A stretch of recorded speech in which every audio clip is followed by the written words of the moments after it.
sidee lagu gartaa qofka ku jecel? Waa mid mar walba jecel inuu si naxariis leh kuula hadlo.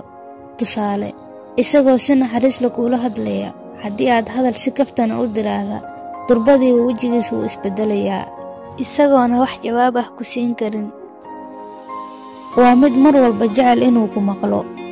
Tusaale, subax walba isagoona wax qoraal ah kuu soo dirin, waa ruuxa kaliya kuu soo xiisa kuna soo waco, jecel inuu maqlo codkaaga mar waliba.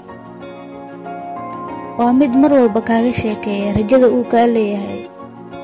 Tusaale, mar walba waxa uu jecel yahay inuu kaaga sheekeeyo waxa uu ku fikirayo iyo sidii uu noloshiina u horumarin lahaa, kuu farxad gelin lahaa, kuguna noqon lahaa ruuxii aad ka dugaashan lahayd wax walba oo dhib ah oo kaa soo gaari karo dunidan. Waa mid mar walba kuula dhaqmo si ixtiraam leh.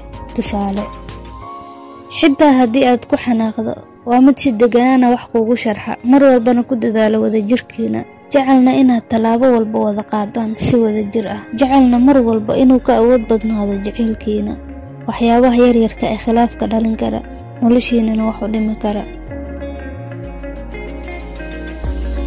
Waa mid mar walba jecel inuu ku ammaano. Tusaale, ammaantaada mooyaane wax xuma ah aanan kaa sheegin marka uu la joogo asxaabtiisa iyo dadka kaleba. Waa mid mar walba ka faalooda wanaagaaga iyo sida quruxda badan aad isugu qanacsan tihiin.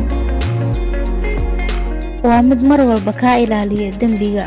Tusaale, waa mid mar walba xumaha kaa reeba, wanaagana ku fara, si wanaag iyo xushmad ay ku dheehan tahayna kuu waaniya. Cali bin Abi Daalib, Ilaahay ha ka raali noqday, wuxuu yidhi, qofka ku jecel dembi inaad ku dhacdo ayuu kaa ilaaliyaa.